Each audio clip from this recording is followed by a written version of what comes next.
నెల్లూరు జిల్లా కోవూరులో మినీ మహానాడు ప్రారంభమైంది. ఎమ్మెల్యే వేమిరెడ్డి ప్రశాంత్ రెడ్డి ఆధ్వర్యంలో అత్యంత ఘనంగా ఈ కార్యక్రమం నిర్వహించారు. కార్యకర్తలు, అభిమానులు మినీ మహానాడు కార్యక్రమానికి భారీగా తరలివచ్చారు. కోవూరు నియోజకవర్గాన్ని అభివృద్ధి పథంలో నడపడమే తన లక్ష్యమని అన్నారు MLA Prashant Reddy. BPR foundation ద్వారా ప్రతి గ్రామానికి శుద్ధి జలాలను అందిస్తున్నామని తెలిపారు.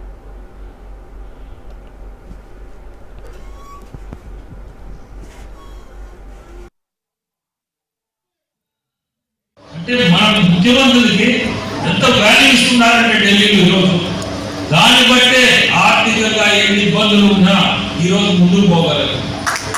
సైనిక వందనం ఖచ్చితంగా జూన్లో ఇవ్వాలన్నా అన్నదాన సుఖీభావ అది కూడా జూన్లో మీకు ఇవ్వాలనే ఉన్నారు. ఎన్ని ఇబ్బందులు ఉన్నా ఇవన్నీ గుర్తుపెట్టుకోండి.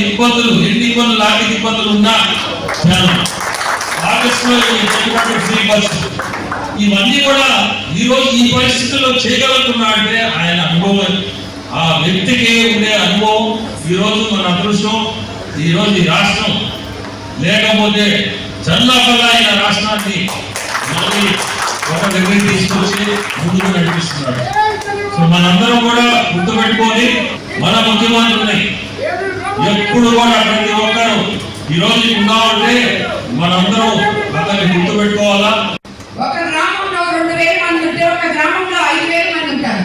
ఆ గ్రామానికి 4 నాయకులు ఉంటారు. ఒక ఎస్సీ సెల్ ఉంటారు, ఒకడు బీసీ నాయకులు ఉంటారు, ఒకడు ఓసీ నాయకులు ఉంటారు.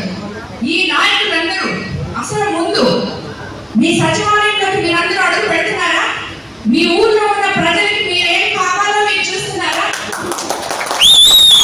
మీరే కానీ ఇది చూస్తే మీరే తీసుకుంటే ఎప్పుడైతే ఎమ్మెల్యే ఆ ఊరికి వస్తుందో ఆ ఎమ్మెల్యే ఎందుకు అర్జున్ ఎత్తుకొని వస్తున్నారు? వాళ్ళు ఎందుకు మాకు ఇల్లు లేదంటున్నారు, ఎందుకు మాకు పెన్షన్ లేదంటున్నారు? కాబట్టి నాయకులుగా ఎదగాలనుకునే వాళ్ళు గ్రామ స్థాయి నుంచి మొట్టమొదట ఆ గ్రామంలో ఏమి సమస్యలు ఉన్నాయో ఆ సమస్యల్ని ముందు సచివాలయం దగ్గరికి మీరే తీసుకెళ్ళండి. ఆ మనుషులు తీసుకెళ్ళండి. అక్కడ కాలేదా మండల నాయకుడి దగ్గరికి వెళ్ళండి. మండల నాయకుడి దగ్గర కాలేదా ఎమ్మెల్యే దగ్గరికి రాండి. అలాగా ప్రతి నాయకుడు కూడా ప్రభుత్వంలో మనకు అందుతున్న పథకాలు అయితేనేమి, సంక్షేమం అయితేనేమి, అభివృద్ధి అయితేనేమి మనకి చంద్రబాబు